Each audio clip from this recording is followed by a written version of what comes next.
In this video, I'm going to be talking about self-improvement, the buzzwords, the trends, the things that people get wrong, the misconceptions. Got really interested in this concept a few years ago with the get better by 1%. I don't know how long that's been around. The get better each day by 1% mantra. And I was always curious in that, what does that mean? Like, what does 1% look like? It seemed like a very arbitrary number. But I do believe that you can get a little bit better each day. So that's probably what it's pointing to. I don't know. You can drop a comment and let me know if I'm missing something with this 1% thing. But let's assume that we do get better at some level each day. Maybe even we look at it as we get better each week or something like that. Why is it so hard? Why is self-improvement so difficult? I think that a lot of people get bogged down by the amount of information that you can access. And in the last several years, the amount of information that we get on the internet, social media in general, just the general sharing of information, it's extremely overwhelming to know what's right for me. You have to account for the factor of are you male or female, your age, the life experiences you have, the things that you like. There's just all kinds of factors that are personal to you that let you know what type of self-improvement trends or tips or things that you want to get involved with, that you want to try and practice. And like most people, you just don't know what you're doing when you first start off. So if you're coming from a standpoint of, I need to be improving, then you're going to be entering into something that you don't know. So there's a whole lot of not knowing what you don't know. What happens is that people forget that they're following someone else and someone else's life. And when you do that, you're not taking into account that the circumstances and the things that have led that person to get to where they are, you haven't lived. And then on top of that, when we look at self-improvement, one of the things that can make it overwhelming just in general is that you probably already have a busy life, which is distracting you from the things you really want to do, which is why you want to do self-improvement anyway. And then you're approaching this in a way where it seems like to self-improve, then you have to add another thing to your life. And people tend to not want to do that. They're trying to reduce the amount of stress they have in their life, and they're wanting to make their life more relatively seamless or peaceful. And so the overwhelm from doing new things can be counter to that actual desire. People tend to take the wrong approach in their practices as well. And again, if you're following someone else who is obviously different than you, then you're going to try to be, and you're not careful, like you might end up trying to like mimic what they're doing. And when you're doing that, you're not taking into account the things that you like to do or that are helpful for you or that give you the type of response and results that just bring you more to your life. If I'm not doing something that's bringing me some type of fulfillment and enjoyment, I'm probably not doing the right thing. I know there's something in there for discipline, and that makes sense. But at some point in time, we have to realize, is what I'm getting out of what I'm doing more helpful, or is it taking away from me and the amount of energy that I have? We want to make sure that whatever we're doing is being given back to us in terms of energy so that we're not in a deficit. Here's some things that I do. I try to break it down into 4 categories: health, my mind, my relationships, and also my spiritual self. And I have a practice, at least one practice for all of these. And it's not something that I have to, continually do for like months and months on end. It's more for me, it's what I'm focusing on. So for my health, I can be focused particularly this week or this month. I might be looking at my diet. Now, if you're going to be looking at things in terms of how to measure and how to gather in feedback and data so that you know that what you're doing is helpful, you might want to give it more than just a week or a month. You might want to give it several weeks. I would say at least 6 to 8. if I had to guess. That's what's been helpful for me. And so, for example, like with my health, what I'll do is I'll pay attention to my diet. I'll pay attention to what type of foods are agreeing with me, what type of foods are helping me feel more relaxed, get better sleep. If I notice something that's creating more of a disruption with my sleep pattern or energy levels, for example, I'll cut that out and see what happens. Speaking of sleep, I'll try to get more sleep, go to bed at certain times, keep more regular with my pattern. Also with health, exercise. One thing I've been getting into recently is tracking my HRV numbers so I know what general rest and recovery I'm getting. Whatever it is that you're focusing on, you want to be able to do it in a way where it's making sense for you. And also, don't do it because you feel like you have to. You as an adult, you can do whatever you want. So I'm 49 years old.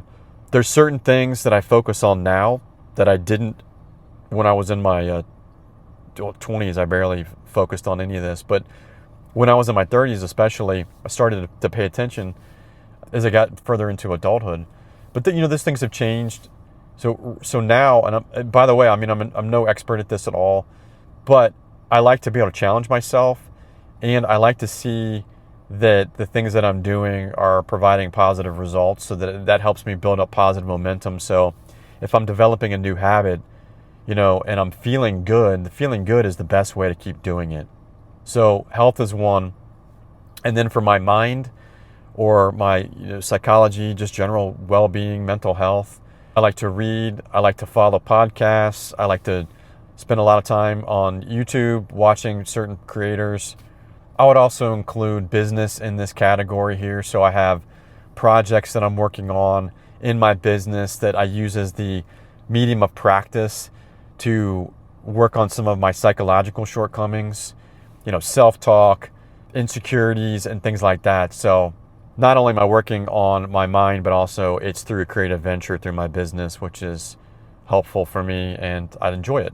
Spiritual practices are somewhat the same for me, but they can be a little bit different in terms of the medium of practice. So I do have certain texts that I follow, and I also have certain creators that I follow that speak to those texts that are spiritual. But I think more than anything, the medium of practice is going to be, so for health, it's physical, it's your body, obviously. And then for my mind, I was mentioning business. And the medium for spiritual is it's just life. It's looking at life catalysts, difficult situations. It could be through business. It could be through relationships. It could be at the gym. It could be different things. But just looking at life in a way where it's serving me and it's able to show me what I need to work on, and as not in that frame of reference that life is happening to me, but that life is serving me. And that's the biggest medium of practice there that I use. So I do this daily. I get up in the morning, I do a short meditation, and then I get into my text study. Right now it's A Course in Miracles. And then I do my practices throughout the day as they come up. Last example here is relationships. Picking a practice with my wife, whether we're doing it together or I'm doing it on my own, in terms of how I'm approaching her, how I'm approaching our relationship, things that I need to work on for myself, things that I know that I need to be able to be more aware of about me and how I present, how I relate, not only with my wife too, but I have 2 kids. So I might take a conversation that we recently had and reflect upon some of the things that we talked about, and be able to try to refine and just do some of those things that I know I need work with and practice on in terms of my relationship and how I show up in those relationships, specifically in my marriage and with my wife. And one of the things that's been really helpful the last several weeks, I will set up a time where I talk to her. I'll just record an audio message. I'll just tell her what's going on with me, what's been coming up for me, my feelings, tell her some of my thoughts, and just connect with her in a way as if I'm talking to her. And then that way, 1, she can listen to it when she needs to. And then 2, there's no thinking about it in the exchange. So she's not responding to me right away, which sometimes that can activate me in a way where I kind of lose my train of thought. And then we might be talking about something else. But it's just a kind of a free flow, just dumping information and thoughts and feelings out to her and just sharing objectively. And she gets to listen to it when she wants. And she said that she appreciates it. So, I'm going to keep that up. And it's also been helpful for me to hear myself kind of clear up some of those things going on in me. And so those are the 4 things that I focus on. And what I try to do is not keep things too complicated or too difficult. Just focus on doing a little bit each day on one of those things, or all of them, or as many as you can, and you're going to notice a difference. So I'm doing 2 things generally, right? I'm going to use my hands here to talk. I'm using my awareness, and I'm engaging with that thing. So I'm practicing as mindfully and presently as I can. And then over here on the other hand, I want to let go, because at some point I can't do it all. The reason there's that 1% analogy is because you can't do 100% right away. So, I'm just doing what I can, and I'm having faith that over time things add up and the results will show. So I'm practicing, I'm engaging, I'm letting go, and I'm also having faith that it's going in the right direction. When we're able to do that and just rest into knowing that we're doing enough, I think pretty quickly you're going to notice a big difference, especially if you're able to get and gain confidence by seeing that you can do a few things each day that really don't take a whole lot of time, if at all. If you wanted to, what you could do is you could log how much time it took for you to do all these things. And I think you'd find that it really doesn't take much time at all. It's more of an intention, setting the intention, following through with that intention because you want to do it, because it's something that matters to you and it's something that you want for yourself. So speaking of improvement, self-improvement, I've actually got a group that I've just started recently, a men's community online. It's called the Life Made Conscious Community. Right now it's for men. I'll drop that link in the description. You can check it out. It's got an intro rate right now through the end of today is that I'm recording this. Today is August 25th. It's going to go through the end of September, and after that, the rate will rise. I'm also offering one-on-ones for my coaching services. You can find more information about that in the description on the link as well. And I also want to hear from you. What are your thoughts on self-improvement, the things that you do, or what are your thoughts on self-improvement in general? You can drop a comment in the comment section. My name's John. I'm a coach. I'm a therapist for 15 years. Thanks for watching the video. Hope you enjoyed it.